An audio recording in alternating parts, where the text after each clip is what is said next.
एउटा रुख ढल्दा रुखबाट प्राप्त हुने शक्तिको मृत्यु हुँदैछ। प्रकृतिले मानिसलाई कति माया गरेको छ, बस्ने घर दिएको छ, शीतलता छहारी दिएको छ, मनको एक कुनालाई अत्याइरहने डर लुकाउने विशाल छाप्रो दिएको छ। उसलाई के दिएको छैन र? सन्चोसँग बस्नलाई चाहिने सामग्री सबै दिएको छ।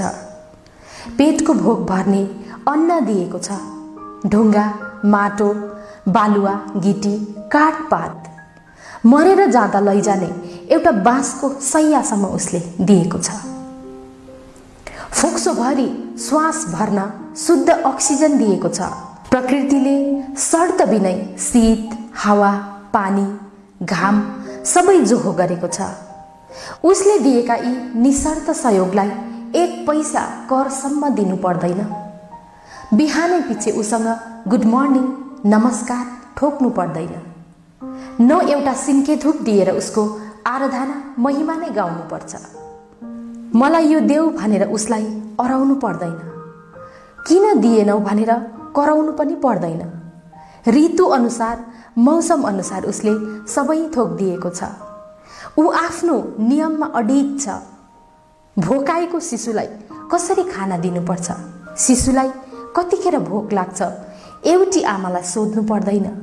यसै र प्रकृति एक आमा हुन्।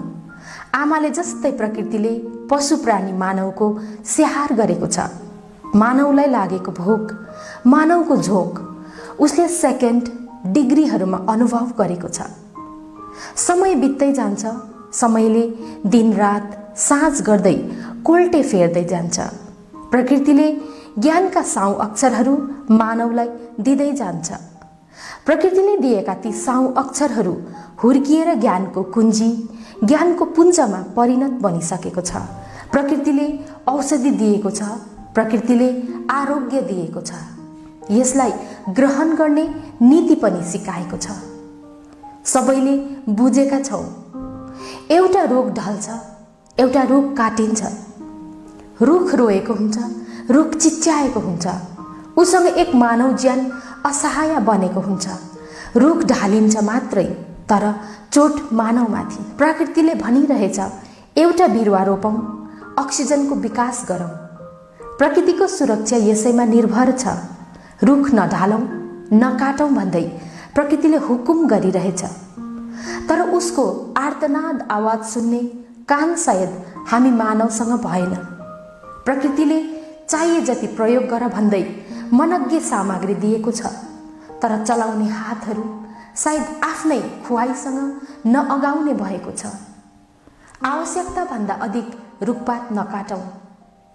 प्रकृतिले भनिरहेछ, रुखपातको स्याहार गरौँ, प्रकृतिलाई हरियाली बनाऊ, सुन्दर बनाऊ। प्रकृतिको सुन्दर काखलाई कङ्क्रिटको जङ्गल मात्र होइन, हरियाली पनि चाहिन्छ। हरियाली प्रकृतिको गहना हो। यो दिशामा ध्यान दिउँ। प्रकृतिले यही गुहार लगाइरहेछ। आफ्नो क्षेत्रलाई प्रकृतिले मन पराउने हरियाली बनाऊ, सुरक्षित राखौँ।